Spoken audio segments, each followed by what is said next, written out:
नमस्कार, आज की बात में आपका स्वागत है। लंबे चुनाव में कल आखिरी फेज की वोटिंग का दिन है।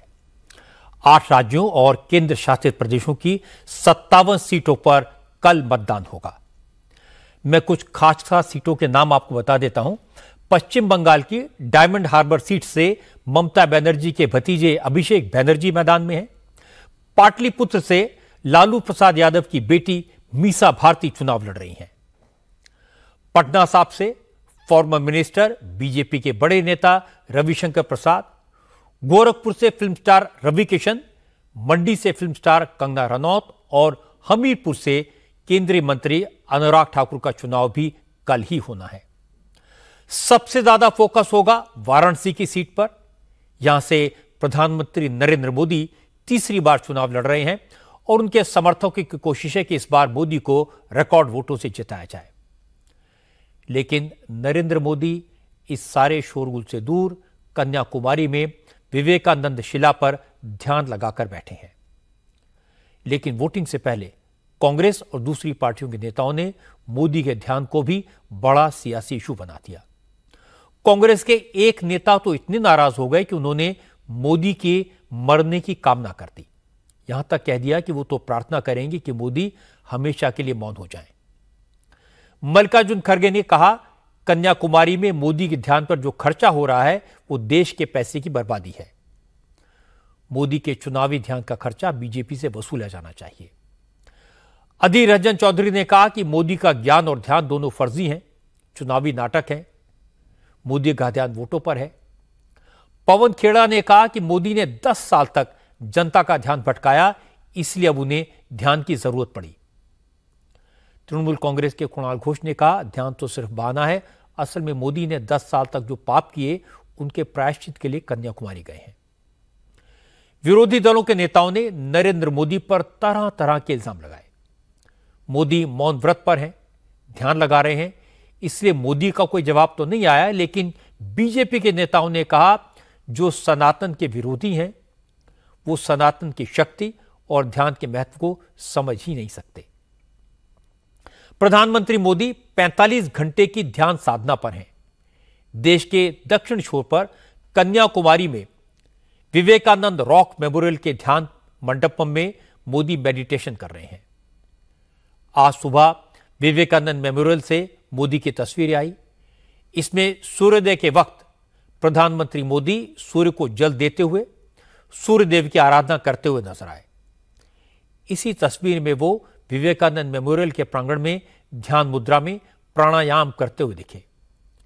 मोदी ने पूरी तरह भगवा वेश धारण किया हुआ है।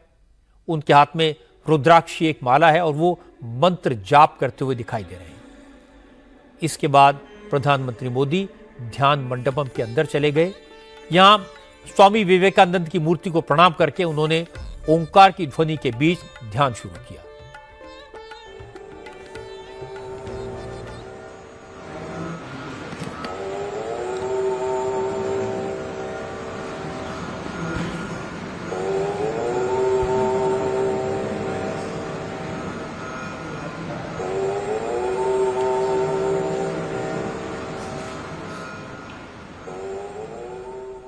योगी आदित्यनाथ ने मोदी के सूर्य नमस्कार की तस्वीर ट्विटर पर शेयर की और कैप्शन में लिखा, विकसित भारत का सूर्योदय। योगी ने मोदी की ध्यान मग्न तस्वीर को पोस्ट करते हुए लिखा, अब आध्यात्मिकता आपका आधार और भक्ति आपकी शक्ति होती है। मोदी 45 घंटे की मौन साधना के दौरान अन्न ग्रहण नहीं करेंगे, वो सिर्फ नारियल पानी पिएंगे। मोदी पूरी तरह एकांत में रहेंगे। कल दोपहर 3 बजे तक साधना के दौरान किसी से नहीं मिलेंगे।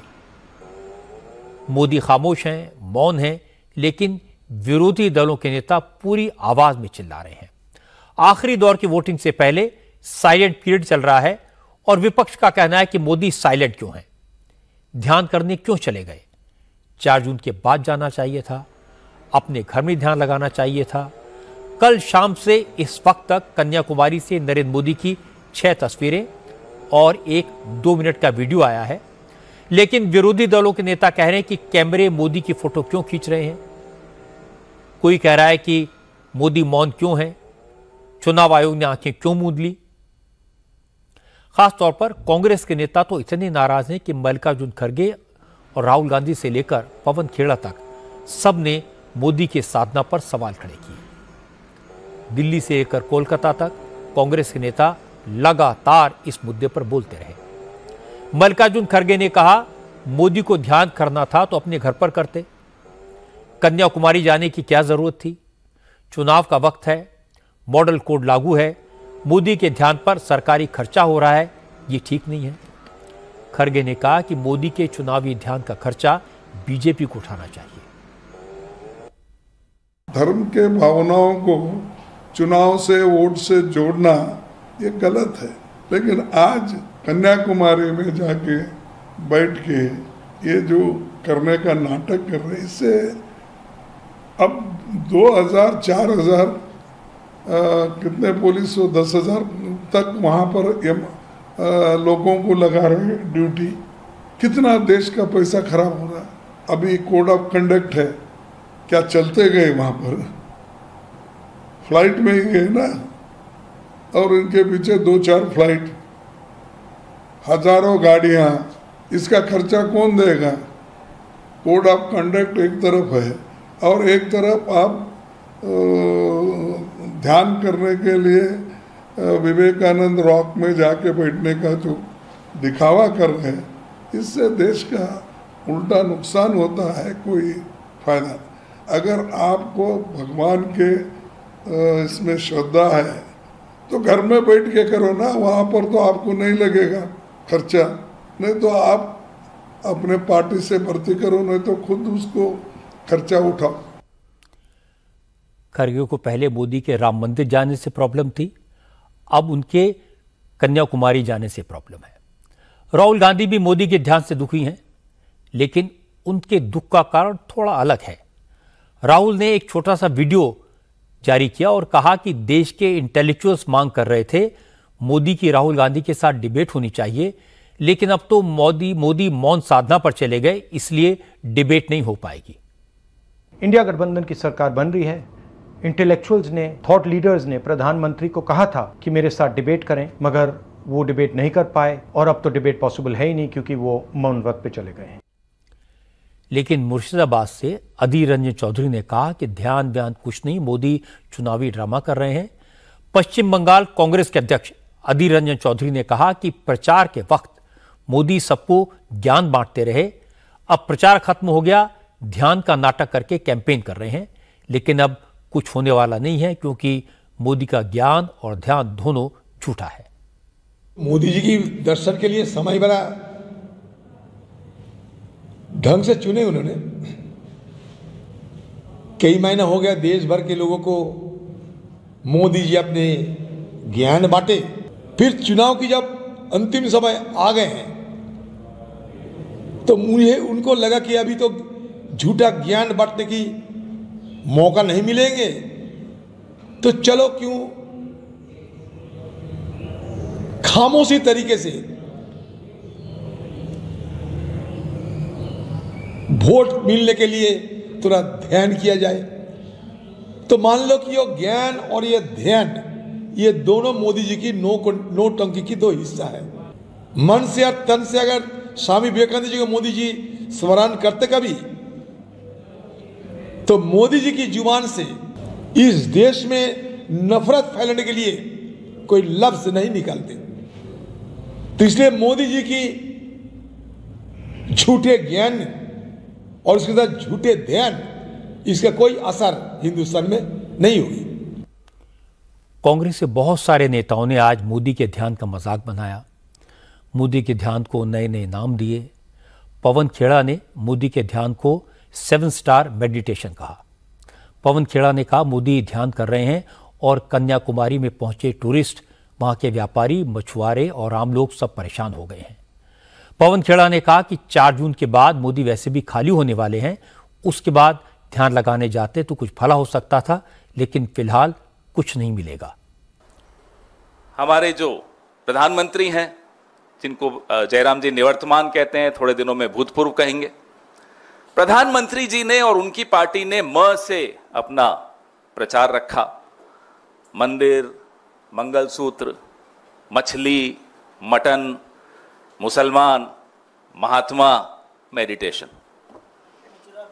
मुजरा बीच में आया था, माफ करिएगा, मुजरा भी बीच में आ गया था। अब वो ध्यान लगाने चले गए, जाना भी चाहिए। पूरे 10 साल ध्यान भटकाया जिस आदमी ने, अब वो ध्यान लगाने चले गए। और ऐसा लाइव ध्यान, कभी लाइव मेडिटेशन सुनी आपने? 9 कैमरा लगे हुए, अलग अलग पोज दिखाए जा रहे हैं। मछली पकड़ने पर पाबंदी लगा दी 3 दिन। 3000 पुलिस वाले रक्षा में खड़े हो गए उनकी। पर्यटक नहीं आएंगे। जितने भी समुद्र की तरफ खिड़कियां या दरवाजे होटलों के खुलते हैं, वो कमरे खाली। 7 स्टार ध्यान इसको कहा जाता है। मोदी पर व्यंग किया जा सकता है, मोदी के ध्यान को नाटक कहा जा सकता है, ड्रामा नौटंकी बताया जा सकता है, लेकिन महाराष्ट्र विधानसभा में विपक्ष के नेता और कांग्रेस के सीनियर लीडर विजय वडेट्टीवार ने तो सारी मर्यादाएं ताक पर रख दी, शालीनता भूल गए और प्रधानमंत्री नरेंद्र मोदी की मौत की कामना कर दी। विजय वडेट्टीवार ने कहा, कैंपेन के दौरान मोदी ने 10 साल तक पब्लिक से जो झूठ बोला, उसके पश्चाताप के लिए वो कन्याकुमारी गए हैं। और फिर वडेट्टीवार ने कहा कि वो तो प्रार्थना करेंगे मोदी सिर्फ 45 घंटे का मौन ना करें, हमेशा के लिए मौन हो जाएं। वो 180 सभाएं लेकर देश को जितना गुमराह किया है, शायद उनका पश्चाताप के लिए वो इस तरह का मौन व्रत धारण करने के काम कर रहे हैं। मुझे लगता है कि ये परमानेंट हो जाए उनका मौन, तो देश सुखी हो जाएगा और देश में आबादी आएगी। जो आज जनता परेशान है तानाशाही से, जुमलेबाजी से, इससे मुक्ति मिलेगी और वो मुक्ति 4 तारीख को वैसे भी मिलने वाली है। तो परमानेंट वहां पे बैठना ना पड़े, यही देश देख रहा है। वडेट्टीवार का बयान दुर्भाग्यपूर्ण है। किसी भी नेता को इस तरह की बात नहीं कहनी चाहिए। मोदी की मौन साधना पर कांग्रेस के अलावा दूसरे विरोधी दलों के नेता भी बोले, उनकी बात भी आपको सुनवाऊंगा, लेकिन पहले कांग्रेस के नेताओं को आरएलडी के नेता मलूक नागर का जवाब सुनवा देता हूं। मलूक नागर पहले बीएसपी में थे, बिजनौर से बीजेपी के एमपी रहे, लेकिन अब आरएलडी में हैं। मलूक नागर कांग्रेस के नेताओं की बातें सुनकर हंसे। उन्होंने कहा, उन्हें तो समझ नहीं आता कि कांग्रेस के नेताओं को इस तरह के बयान देने की सलाह कौन देता है। मलूक नागर ने कहा, कांग्रेस के नेता जो कह रहे हैं वो मोदी का नहीं, सनातन का विरोध है, इसलिए अब कांग्रेस का भगवान ही मालिक है। कांग्रेस का तो क्या होगा इनका। देखिए, 3 साल अध्यक्ष पद खाली रहने के बाद जिस दिन खड़गे साहब अध्यक्ष बने, सनातन धर्म के खिलाफ बोले और सो कॉल्ड इंडिया गठबंधन जितने इनके पार्टनर्स हैं उनमें से निजी स्वार्थ की वजह से कुछ लोग साउथ से भी इनके खिलाफ बोले।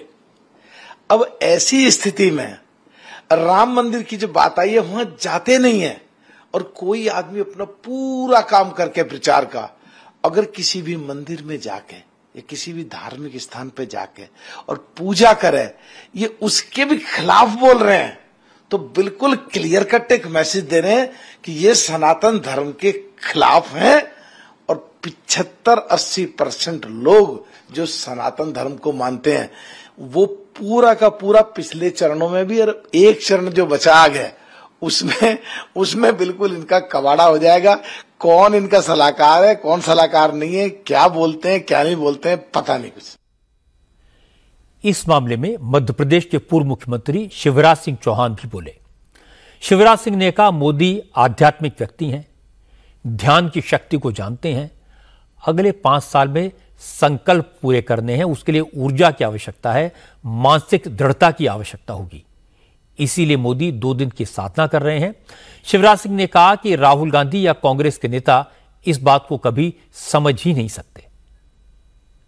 मोदी जी सामान्य मनुष्य नहीं है, वो सुपर ह्यूमन हैं और देश को जो उन्होंने दिशा दी है, जन कल्याण के जो काम किए हैं, और आज भारत संपन्न, समृद्ध और शक्तिशाली राष्ट्र के रूप में खड़ा हुआ है, वो उन्हीं की परिश्रम, उनकी सोच, उनके विजन का परिणाम है।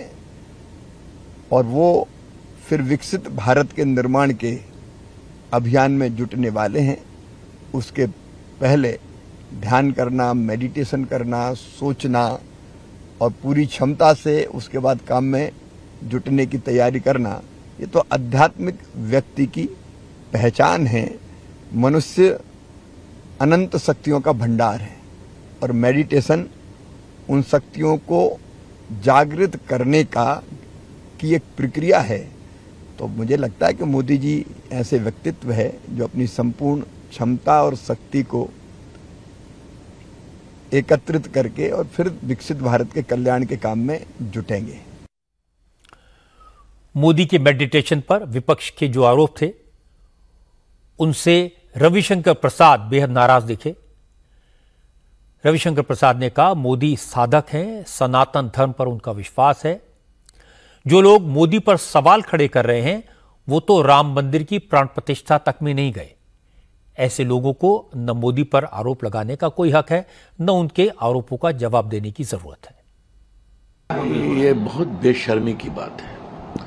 नरेंद्र मोदी जी एक साधक आदमी है, 40 घंटे साधना करते हैं तो उसका सम्मान होना चाहिए। अब इस तरह की घटिया बातों पर मुझे कोई टिप्पणी नहीं करना है। नरेंद्र मोदी ये सनातन प्रेमी हैं, साधक हैं। केदारनाथ में साधना की है वर्षों तक, आज विवेकानंद के चरणों पर साधना कर रहे हैं तो अच्छी बात है ना, क्या फर्क पड़ता है। ये लोग कभी जाते हैं राम मंदिर की प्रतिष्ठा में? मोदी के मेडिटेशन का विरोध करने वालों को जवाब चिराग पासवान ने भी दिया। चिराग पासवान आज अयोध्या में थे। उन्होंने राम मंदिर में रामलला के दर्शन किए, हनुमानगढ़ी जाकर बजरंगबली का आशीर्वाद लिया और इसके बाद चिराग पासवान ने कहा कि मोदी ध्यान क्यों कर रहे हैं, ये बात विपक्ष के नेताओं को कभी समझ में नहीं आएगी क्योंकि सनातन को उनका भरोसा है ही नहीं। ये बात वो लोग कतई नहीं समझ पाएंगे जो आध्यात्म को कभी जान नहीं पाए। ये वो विपक्षी दल कभी नहीं समझ पाएगा जिसने सनातन का कभी सम्मान किया ही नहीं, कभी आस्था रखी ही नहीं। उनके लिए ये बातें मायने ही नहीं रखती। मेरे प्रधानमंत्री जी 2014 में भी चुनाव प्रचार समाप्त होने के बाद इसी तरीके से उन्होंने ध्यान लगाया था, 2019 में भी और इस बार भी 2024 में भी। और उन्हीं का हनुमान हूँ, एक तरफ वो ध्यान लगाने गए हैं, मैं यहाँ प्रभु श्री राम और बजरंगबली जी का आशीर्वाद लेने आया हूँ। विरोधी दलों के नेताओं को गिरिराज सिंह का जवाब उनकी छवि के मुताबिक था। गिरिराज सिंह ने कहा, जिस तरह त्रेता और द्वापर युग में रावण और कंस हुए, उसी तरह के रोल में आजकल विरोधी दलों के कई नेता हैं जिन्हें सनातन से नफरत है। गिरिराज सिंह ने कहा, जैसे कंस और रावण को कृष्ण और राम ने खत्म किया था, वैसे ही मोदी विपक्ष के इन हिंदू विरोधी नेताओं का सफाया करेंगे। आज भारत के अंदर में सनातन धर्म की जितनी उपेक्षा, जितनी गालियां, लेकिन लोग भूल गए भागवत गीता को, श्री कृष्ण को, जो उन्होंने कहा था, यदा यदा हि धर्मस्य ग्लानिर्भवति भारत अभ्युत्थानम धर्मस्य तदात्मन सृजाम्यहम्, कि जब जब धर्म की हानि होगी मैं ही आया हूं। आज नरेंद्र मोदी कन्या वितार्थ हो रहा है, नरेंद्र मोदी आए हैं उस कंस को, कंस रूपी जो भारत के अंदर में रावण रूपी लोग हैं, उनका सफाया के लिए ही नरेंद्र मोदी का पैदा हुआ। कौन है ये कंस और रावण? ये तो पब्लिक बताएगी 4 तारीख को, और आपका टीवी टनाटन जो कह रहे थे ना, टनाटन बोलेगा। आपका इशारा किसी राजनेता की तरफ ही है? भाई जिसके ओर है वो पब्लिक बताएगी कि कौन है कंस और कौन है रावण। इस देश में अगर ध्यान लगाने को भी यही बताएगा कि कौन है कंस, कौन है रावण। जब नरेंद्र मोदी इलेक्शन कैंपेन कर रहे थे तो विरोधी दलों के नेताओं को उनके बोलने से प्रॉब्लम थी। अब वो कन्याकुमारी में ध्यान लगाकर बैठे हैं तो उन्हें मोदी के मौन से प्रॉब्लम है। मुझे लगता है कि मोदी विरोधी मोर्चे के नेताओं की प्रॉब्लम यह है कि जब मोदी बोलते हैं तो उन्हें लगता है कि इससे मोदी को वोट मिलेंगे। जब मोदी ध्यान लगाकर बैठते हैं, टीवी पर दिखते हैं, तो भी उन्हें लगता है कि इससे मोदी को वोटों का फायदा हो जाएगा। इसमें कोई शक नहीं है कि मोदी ने चुनाव में सबसे ज्यादा मेहनत की। 72 दिन में 162 रैलियां की, 22 रोड शो किए, 80 इंटरव्यू दिए, इसके बाद मौन साधना पर चले गए। 45 घंटे तक ध्यान करेंगे। इसमें भी एंटी मोदी मोर्चे के नेताओं को मोदी की राजनीतिक चाल नजर आ रही है। कोई कांग्रेस के नेताओं से पूछे, अगर ध्यान करने से, साधना करने से वोट मिलते हैं तो फिर विरोधी दलों के नेताओं को ऐसा करने से किसने रोका? वो भी मंदिर में जा सकते हैं, वो भी ध्यान लगा सकते हैं। कांग्रेस के नेता अच्छी तरह जानते हैं कि भारत की योग परंपरा में ध्यान, आंतरिक शुद्धिकरण और आध्यात्मिक शक्ति को जागृत करने का सबसे अच्छा तरीका है। हमारे ऋषि मुनि, साधु संत वैदिक काल से ध्यान लगाते आए हैं। यह सनातन परंपरा है। इसका विरोध सिर्फ इसलिए किया जाए कि यह ध्यान मोदी लगा रहे हैं, यह उचित नहीं है। इसीलिए अब बीजेपी के नेताओं को कहने का मौका मिला कि कांग्रेस, तृणमूल कांग्रेस और समाजवादी पार्टी के लोग सनातन विरोधी हैं। कांग्रेस के ज्यादातर नेताओं ने कहा कि आखिरी फेज की वोटिंग को प्रभावित करने के लिए मोदी ने ध्यान का नाटक किया है। लेकिन कांग्रेस के नेताओं ने आज यह दावा करना शुरू कर दिया कि मोदी की विदाई तय हो चुकी है, 4 जून को इंडिया अलायंस की सरकार बनने वाली है। अब दोनों बातें तो सही नहीं हो सकती। मल्लिकार्जुन खड़गे ने आज स्टेट वाइज गिना दिया कि किस किस राज्य में कांग्रेस को कितनी सीटें मिलने वाली हैं। खड़गे ने कहा कि 4 जून को कांग्रेस सिंगल लार्जेस्ट पार्टी बनेगी। बहुमत के लिए 273 सीट चाहिए और इंडिया अलायंस को इससे ज्यादा सीटें मिलेंगी। इंडिया टीवी के संवाददाता विजय लक्ष्मी के साथ बात करते हुए खड़गे ने दावा किया कि पंजाब, हरियाणा, कर्नाटक, बंगाल, यूपी, राजस्थान, बिहार और महाराष्ट्र में उनका अलायंस शानदार प्रदर्शन करेगा। महाराष्ट्र में महाविकास आघाड़ी को 30 सीटें मिलेंगी। खड़गे ने कहा कि यूपी में भी समाजवादी पार्टी और कांग्रेस 30 से 35 सीटें जीतेगी। हरियाणा में 10 में से कम 8 सीटें कांग्रेस को मिलेंगी, यह दावा किया। खड़गे ने कहा कि जब कांग्रेस हर जगह बढ़ रही है तो फिर बीजेपी 400 पार का दावा कैसे कर सकती है, ये वही जाने। हमारे को जो फीडबैक मिल रहा है उससे ये पता चलता है कि इंडिया अलायंस को उनको डिफीट करने के लिए जितने नंबर चाहिए वो उससे ज्यादा ही आएंगे। 273 से ज्यादा आएंगे, कम नहीं आएंगे। कर्नाटक में अच्छा होगा, केरला में अच्छा होगा। सीटें आप उम्मीद कर रहे हैं? नहीं, सीटें तो देखिए 1-2 सीट कम ज्यादा हो सकते हैं, लेकिन हम लोग 15 के ऊपर जा रहे हैं वहां पर। कर्नाटक में और केरल में? तो केरल में तो हम ऑलरेडी अहेड है। इस बार एक भी सीट हम लूज नहीं करेंगे, एक आधा सीट इधर उधर हो जाएगा। हरियाणा में भी हम जीत रहे पूरे 8 से 10 तक। पूरा आए तो पूरा 10 आएंगे, नहीं तो 8 तो जरूर आएंगे। और राजस्थान में सर? राजस्थान में भी हम 8-10 आ रहे हैं। महाराष्ट्र में सर क्या आपका आंकलन है? महाराष्ट्र में भी हम 30 के ऊपर जीत रहे हैं। उत्तर प्रदेश में कितनी सीटें आप असेस कर रहे हैं? हम वहाँ पर अखिलेश साहब और हम सब दोनों मिलके मिनिमम हमारे को उसमें 30 सीट तो आएंगे। और बिहार में सर? 30-35 सीट। हाँ, बिहार सर?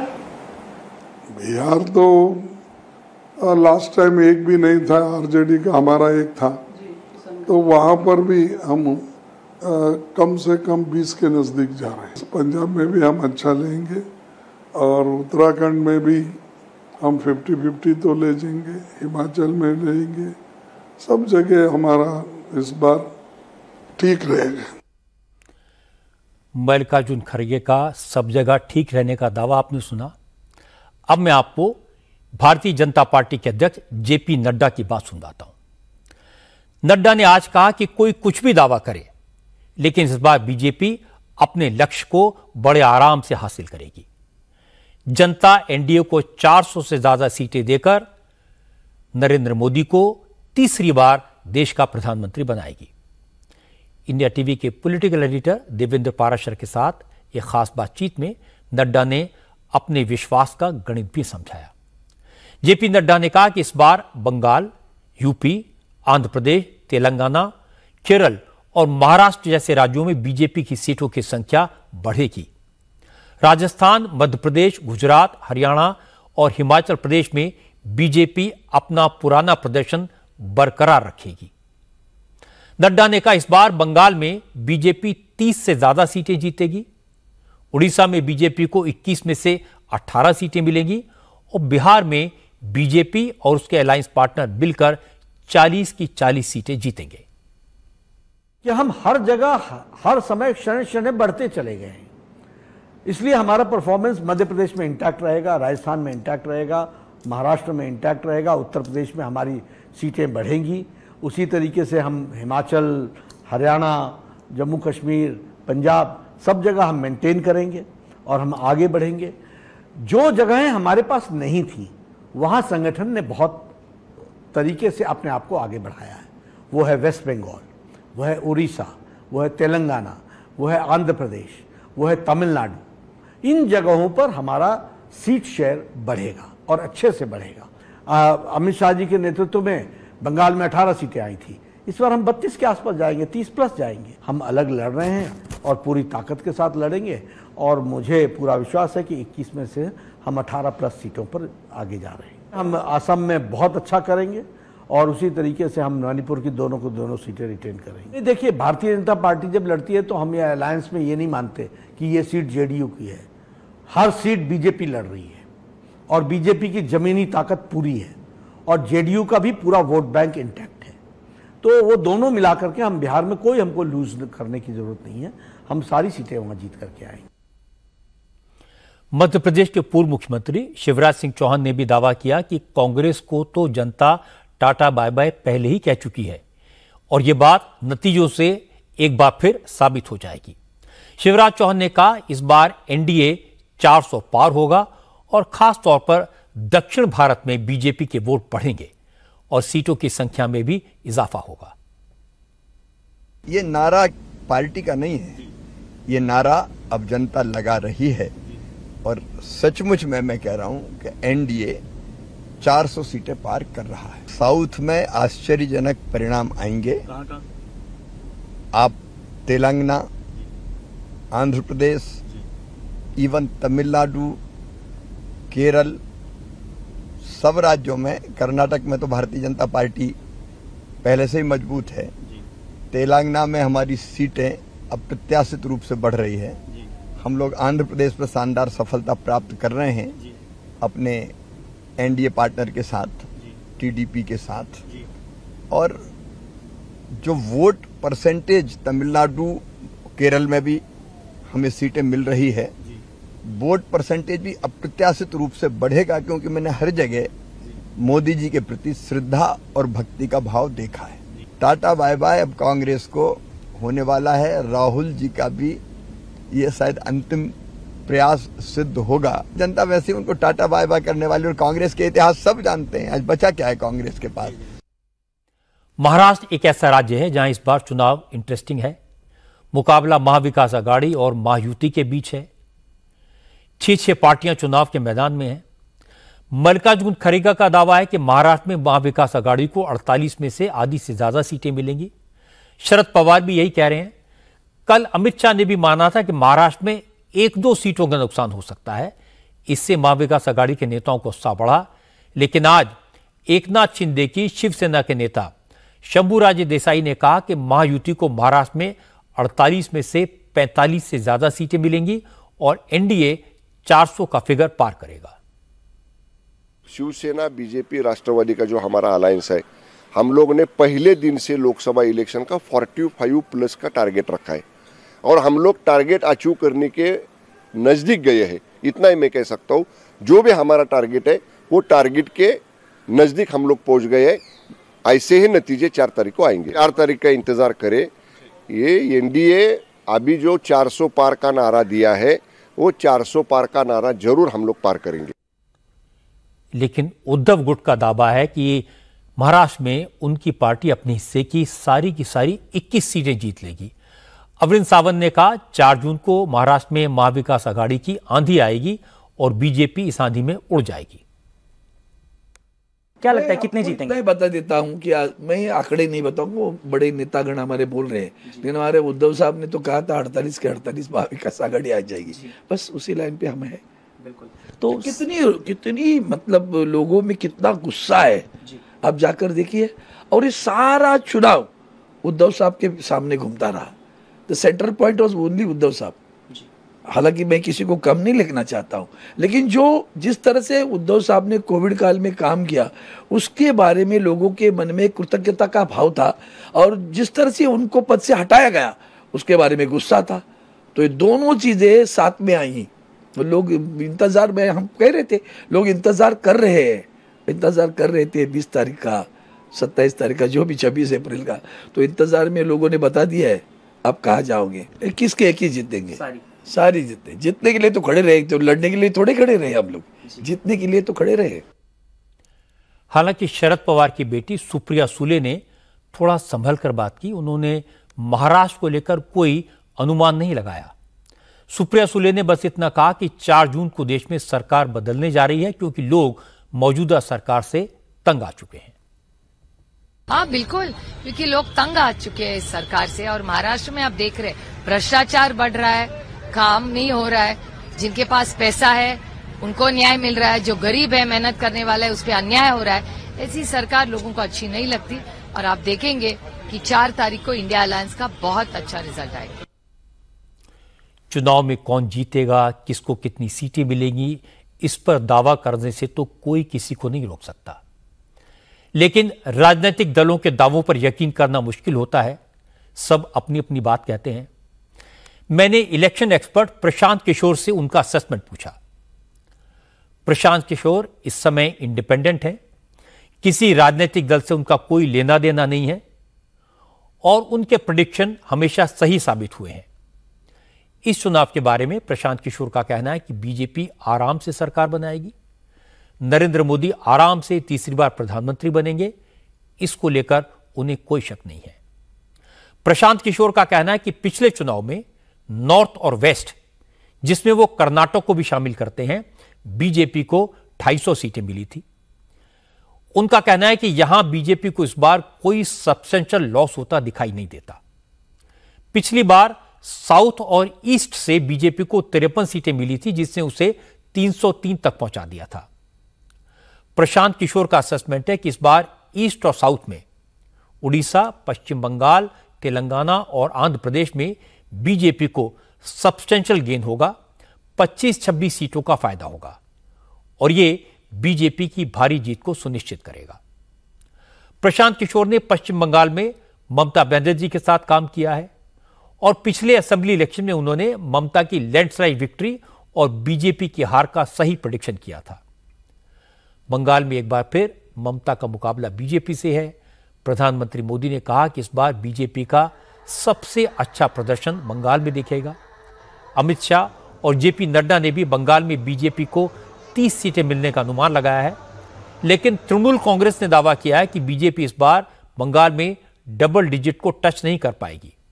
कुणाल घोष ने कहा कि बंगाल में तृणमूल कांग्रेस 30 से 35 सीटें जीतेगी और 4 जून को केंद्र से मोदी सरकार की विदाई हो जाएगी।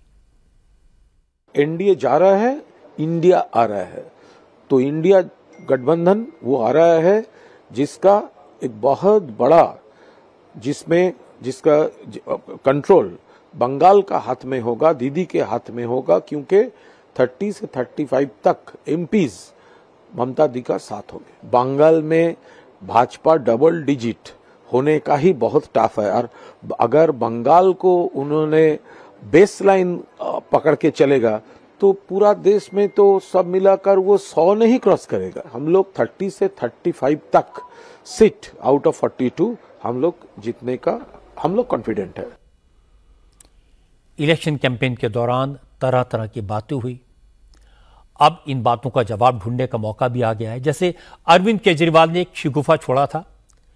वो बार बार कह रहे थे कि अगर बीजेपी जीती तो भी नरेंद्र मोदी प्रधानमंत्री नहीं होंगे, मोदी अपनी जगह अमित शाह को प्राइम मिनिस्टर बनाएंगे। केजरीवाल ने यह भी कहा था कि चुनाव के बाद योगी आदित्यनाथ की कुर्सी नहीं बचेगी। अखिलेश यादव ने चुनावी सभाओं में बार बार इसी बात का जिक्र किया था। आज देवेंद्र पाराशर ने जेपी नड्डा से पूछ लिया, क्या इस तरह का कोई विचार है?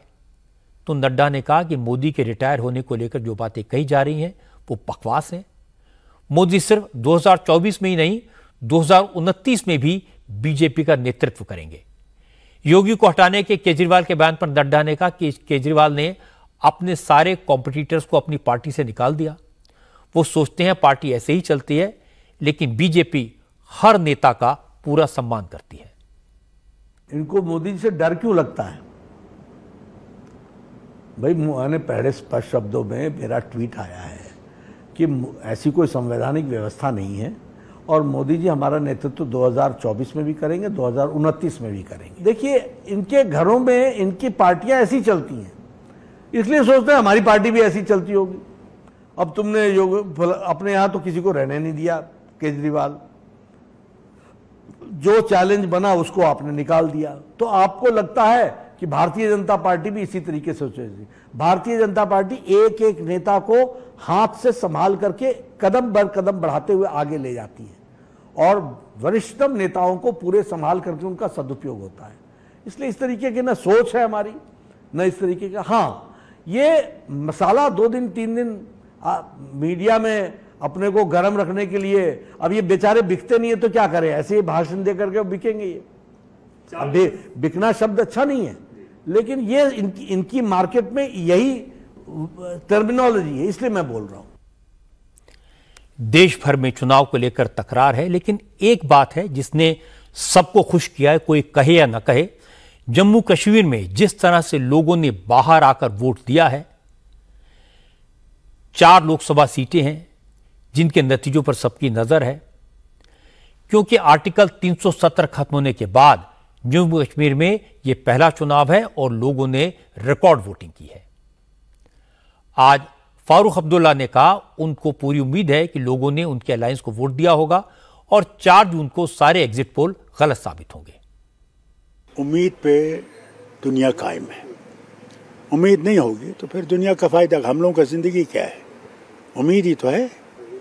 एंड फेथ, लोगों में जो फेथ है हमें कि उन्होंने हम लोगों को सुना है, हमारे लीडरों को सुना है, उनके सामने सारी तशवीशें रखी हैं, ख़ासकर जो कॉन्स्टिट्यूशन पे हमला होने वाला है उसमें कोई दो राय नहीं है। हम जानते हैं कि कॉन्स्टिट्यूशन चेंज करेंगे। लोगों में काफ़ी खदशात हैं लोगों में इस हुकूमत के बारे में, इसलिए वो वोट देंगे इंडियन अलायंस को। एग्जिट पोल जो है ना, उसमें 500 की बात हो सकती है। एग्जिट पोल वही लोग कर रहे हैं ना, सट्टा बाजार का देखिए उसका क्या है, totally opposite to these people. ये एग्जिट पोल तो ये लोग अपनी जिस तरह भी चाहेंगे, हुकूमत करना चाहती है कर लेंगे। फारूक अब्दुल्ला भी कमाल करते हैं, एग्जिट पोल आए नहीं हैं और वो उनके गलत होने की भविष्यवाणी कर रहे हैं, लेकिन कांग्रेस ने तो एग्जिट पोल का बॉयकॉट करने का ऐलान कर दिया है। कांग्रेस कल एग्जिट पोल दिखाने वाले किसी चैनल पर अपनी पार्टी के नेताओं को नहीं भेजेगी। कांग्रेस के इस फैसले को अमित शाह ने दुर्भाग्यपूर्ण बताया। अमित शाह ने कहा कि अब तो साफ हो गया कि कांग्रेस ने हार मान ली है, अब हार के बहाने तैयार किए जा रहे हैं। अमित शाह ने कहा जब से राहुल गांधी ने कमान संभाली है, कांग्रेस डिनायल मोड में चल रही है, नेगेटिव पॉलिटिक्स कर रही है और इससे कांग्रेस का कभी भला नहीं होगा। कई समय से कांग्रेस पार्टी डिनायल मोड में आ रही। ये पूरा इलेक्शन ये कैंपेन करते रहे कि हमारा बहुमत आने जा रहा है, बहुमत आने जा रहा है। अब उनको भी स्थिति मालूम है कि कल के चुनाव के बाद आने वाले एग्जिट पोल में इनकी प्रचंड हार होने वाली है और किस मुंह से वो मीडिया को फेस करे। इसलिए एग्जिट पोल की पूरी एक्सरसाइज को ही नकार रहे हैं कि एग्जिट पोल का कोई मतलब नहीं है, 4 तारीख को परिणाम आने हैं। एग्जिट पोल कई समय से चल रहा है, हर बार वो हिस्सा लेते, मगर इस बार हार के कारण एक्सप्लेन न कर पाने की स्थिति में वो इसका बहिष्कार कर रहे हैं। मुझे लगता है कि राहुल गांधी के कांग्रेस में मुख्य व्यवस्था में आने के बाद कांग्रेस देश की सभी प्रकार की संस्थाएं, चाहे मीडिया हो, चाहे न्यायिक व्यवस्था हो, चाहे पार्लियामेंट हो, चाहे संवैधानिक पद पर बैठे हुए लोग हो, चाहे एजेंसियां हो, सबके सामने डिनायल मोड में आ चुकी है। मैं कांग्रेस के नेताओं को कहना चाहता हूं कि शुतुरमुर्ग वृत्ति से कभी किसी का फायदा नहीं होता। डटकर हार का सामना करना चाहिए, आत्मचिंतन करना चाहिए, आगे बढ़ना चाहिए। भारतीय जनता पार्टी ने भी कई चुनाव हारे, मगर हमने कभी मीडिया का बहिष्कार नहीं किया, एग्जिट पोल का बहिष्कार नहीं किया।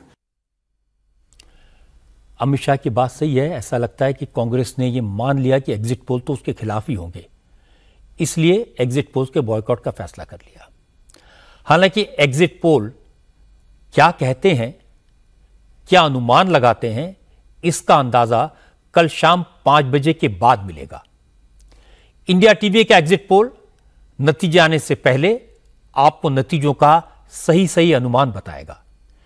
इस अनुमान को एनालाइज करने के लिए हमारे स्टूडियो में बहुत सारे एक्सपर्ट्स होंगे। वो सारे रिपोर्टर जिन्होंने पिछले 2 महीने से भयंकर गर्मी में चुनाव को कवर किया है, उनका असेसमेंट भी मिलेगा। हमारे एंकर्स आपको चुनाव में वोटिंग पैटर्न की बारीकियां समझाएंगे। तो कल 5 बजे से देखिए इंडिया टीवी का एग्जिट पोल। असली चुनाव नतीजे 4 जून को आएंगे और उसके बाद नेता तय करेंगे उन्हें आगे क्या करना है। लेकिन एक नेता ऐसे हैं जिनके बारे में यह तय हो चुका है, उनकी किस्मत ने तय कर दिया कि वो कहां जाएंगे, क्या करेंगे। अरविंद केजरीवाल 4 जून को चुनाव के नतीजे तिहाड़ जेल में बैठकर देखेंगे। उन्होंने अपनी जमानत की मोहलत 1 हफ्ता बढ़वाने की कोशिश की थी, सुप्रीम कोर्ट से अपील की थी, लेकिन अदालत ने उनकी पिटीशन को सुनवाई लायक नहीं समझा। कल राउज एवेन्यू कोर्ट में केजरीवाल की अपील पर सुनवाई होनी है, लेकिन लगता है कि केजरीवाल को फैसले का अंदाजा है, इसीलिए आज उन्होंने एक इमोशनल वीडियो जारी किया। केजरीवाल ने कहा वो 2 जून को वापस जेल चले जाएंगे, लेकिन उन्हें यकीन है अब मोदी सरकार उन्हें ज्यादा दिन तक जेल में नहीं रख पाएगी। वो तानाशाही के खिलाफ लड़ रहे हैं और जल्दी ही जेल से बाहर आएंगे। सुप्रीम कोर्ट ने मुझे चुनाव प्रचार करने के लिए 21 दिन की मोहलत दी थी। कल 21 दिन पूरे हो रहे हैं। परसों मुझे सरेंडर करना है। परसों वापस मैं तिहाड़ जेल चला जाऊंगा। मुझे नहीं पता ये लोग इस बार कब तक मुझे जेल में रखेंगे, पर मेरे हौसले बुलंद हैं। देश को तानाशाही से बचाने के लिए जेल जा रहा हूं, इसका मुझे फक्र है। इन्होंने मुझे कई तरह से तोड़ने की कोशिश की, झुकाने की कोशिश की, मुझे चुप करने की कोशिश की, लेकिन ये सफल नहीं हुए। जब मैं अभी जेल में था तो इन्होंने कई तरह से मुझे प्रताड़ित किया। इन्होंने मेरी दवाइयां रोक दी। जेल में इन्होंने कई दिन मेरे इंसुलिन के इंजेक्शन बंद कर दिए। मेरी शुगर 300 सवा 300 तक पहुंच गई। परसों मैं सरेंडर करूंगा। सरेंडर करने के लिए लगभग दोपहर 3 बजे अपने घर से निकलूंगा। हो सकता है ये इस बार मुझे और ज्यादा प्रताड़ित करें, लेकिन मैं झुकूंगा नहीं। हम सब मिलकर तानाशाही से लड़ रहे हैं। देश को बचाने के लिए यदि मुझे कुछ हो जाए, यदि मेरे प्राण भी चले जाएं, तो गम मत करना। अंत में बस ये कहना चाहता हूं, भगवान ने चाहा तो आपका ये बेटा बहुत जल्द वापस आएगा। अरविंद केजरीवाल ने कहा कि उन्हें नहीं मालूम कि मोदी सरकार उन्हें कब तक जेल में रखेगी, वो कब छूटेंगे। यानी उन्हें इस बात का अंदाजा है कि मोदी सरकार एक बार फिर से आने वाली है। केजरीवाल शराब घोटाले के केस में जेल गए थे। उन्हें सुप्रीम कोर्ट ने कैंपेन के लिए 21 दिन की जमानत दी थी। अब कोर्ट के आदेश पर ही वो वापस जेल जा रहे हैं। लेकिन आज उन्होंने ये दिखाने की कोशिश की जैसे उन्हें मोदी का विरोध करने के कारण जेल में जाना पड़ा। दिल्ली बीजेपी के अध्यक्ष वीरेंद्र सचदेवा ने उन्हें जवाब दिया। सचदेवा ने कहा कि केजरीवाल सिर्फ लोगों की सिंपैथी के लिए अपनी बीमारी की बात करते रहे, अपने माता पिता का जिक्र कर रहे थे, लेकिन हकीकत यह कि केजरीवाल शराब घोटाले में आरोपी हैं। घोटाले के चक्कर में उन्हें जेल की हवा खानी पड़ी। अरविंद केजरीवाल जी ने कहा है कि उन्हें बहुत गंभीर बीमारी है, और मैं इस बात से सहमत हूं कि उन्हें बहुत गंभीर बीमारी है। वो है झूठ बोलने की बीमारी, जिससे वो बाज नहीं आ रहे। उनको पता था उन्होंने जाना है, लेकिन जानबूझकर अपने बुजुर्ग माँ बाप का नाम लेना, झूठी सहानुभूति करने की कोशिश करना, अपनी चोरी और अपने भ्रष्टाचार को छुपाना। आप वहां इसलिए जा रहे हैं क्योंकि आपने दिल्ली को लूटने का काम किया है, आपने शराब में दलाली खाई है, आपने चोरी की है, तो उसकी सजा आपको मिलनी है, इसलिए आप वहां जा रहे हैं। इसके लिए झूठी सहानुभूति की जरूरत नहीं है, आप सिर्फ अपने किए हुए कर्मों का फल भुगतने जा रहे हैं। अरविंद केजरीवाल से जुड़ी एक और खबर आज आई। केजरीवाल जब 2 जून को तिहाड़ पहुंचेंगे तो उनकी मुलाकात उनके पीए विभव कुमार से होगी, क्योंकि स्वाति मालीवाल से बस सलूके के केस में आज कोर्ट ने विभव कुमार को 14 दिन की जुडिशियल कस्टडी में भेज दिया। केजरीवाल के साथी मनीष सिसोदिया भी तिहाड़ में हैं। मनीष सिसोदिया की जुडिशियल कस्टडी को कोर्ट ने आज 3 जुलाई तक के लिए बढ़ा दिया। अब 2 जून को केजरीवाल भी तिहाड़ जेल पहुंच जाएंगे। और हैरानी की बात है कि आज केजरीवाल ने कई तरह की इमोशनल बातें की, नरेंद्र मोदी पर तानाशाही का इल्जाम लगाया, यह भी कहा कि तिहाड़ में रहकर भी वो हर पल दिल्ली के लोगों की चिंता करेंगे, उनकी भलाई के बारे में सोचेंगे, दिल्ली के लोगों को किसी चीज की कमी नहीं होने देंगे, कोई काम नहीं रुकने देंगे। केजरीवाल ने फ्री बिजली, फ्री दवाई, फ्री इलाज, महिलाओं के लिए फ्री बस यात्रा, सब कुछ गिनाया। बस दिल्ली में इस वक्त पानी की जो किल्लत चल रही है उसके बारे में कुछ नहीं बोला। 2000 से ज्यादा महिलाओं के एक्सप्लॉयटेशन के आरोपों में फंसे प्रज्वल रेवन्ना को आज अदालत ने 6 दिन की पुलिस कस्टडी में भेज दिया। प्रज्वल कल रात जर्मनी से लौटे और बेंगलुरु में लैंड करते ही एसआईटी ने उन्हें डिटेन कर लिया। प्रज्वल रेवन्ना हासन लोकसभा सीट से जेडीएस के कैंडिडेट हैं, पूर्व प्रधानमंत्री एचडी देवेगौड़ा के ग्रैंडसन हैं। प्रज्वल रेवन्ना को हिरासत में लेने के लिए सिर्फ महिला पुलिस अधिकारियों और लेडी कांस्टेबल्स को ही एयरपोर्ट पर भेजा गया था।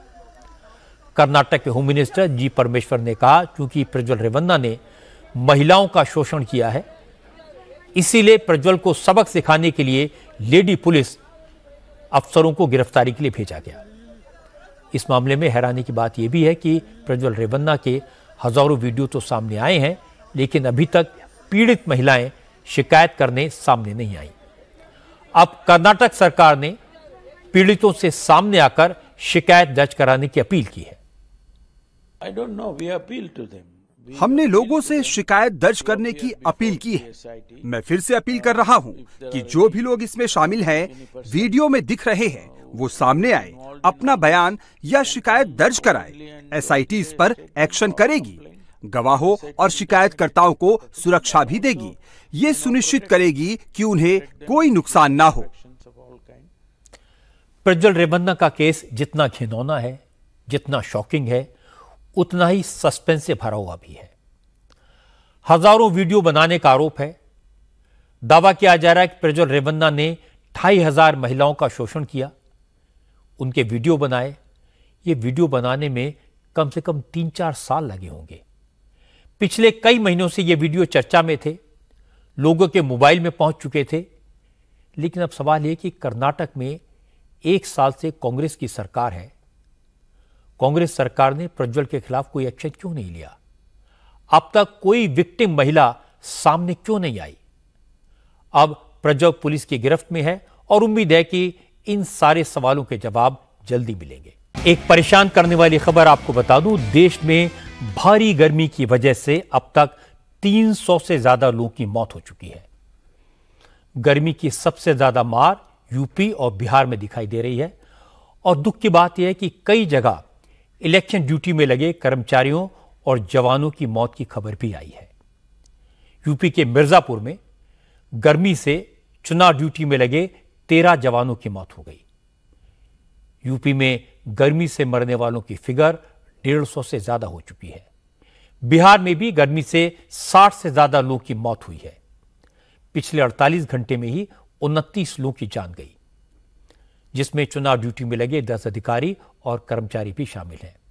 सिर्फ औरंगाबाद में एक दिन में 12 लोगों की भीषण गर्मी से मौत हो गई और इसे लेकर विपक्ष हमलावर हो गया।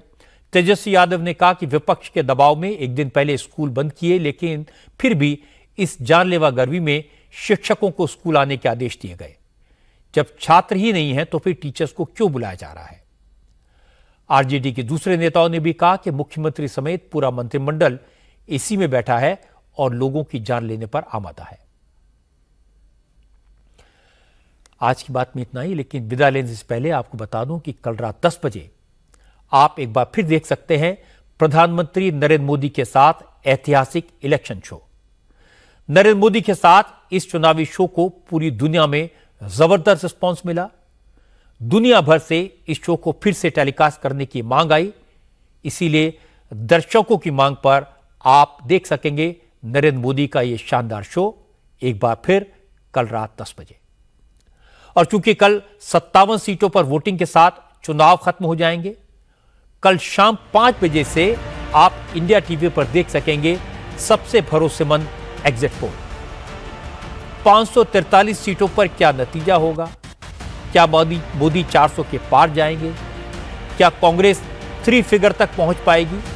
इन सारे सवालों के जवाब जानने के लिए इंडिया टीवी ने साइंटिफिक एग्जिट पोल कराया है और इसके फिगर्स को एनालाइज करने के लिए इंडिया टीवी के स्टूडियो में जाने माने एक्सपर्ट्स का पैनल होगा। तो 4 जून के नतीजों से पहले सबसे सटीक एग्जिट पोल देखने के लिए कल शाम 5 बजे आप इंडिया टीवी पर जरूर आएं।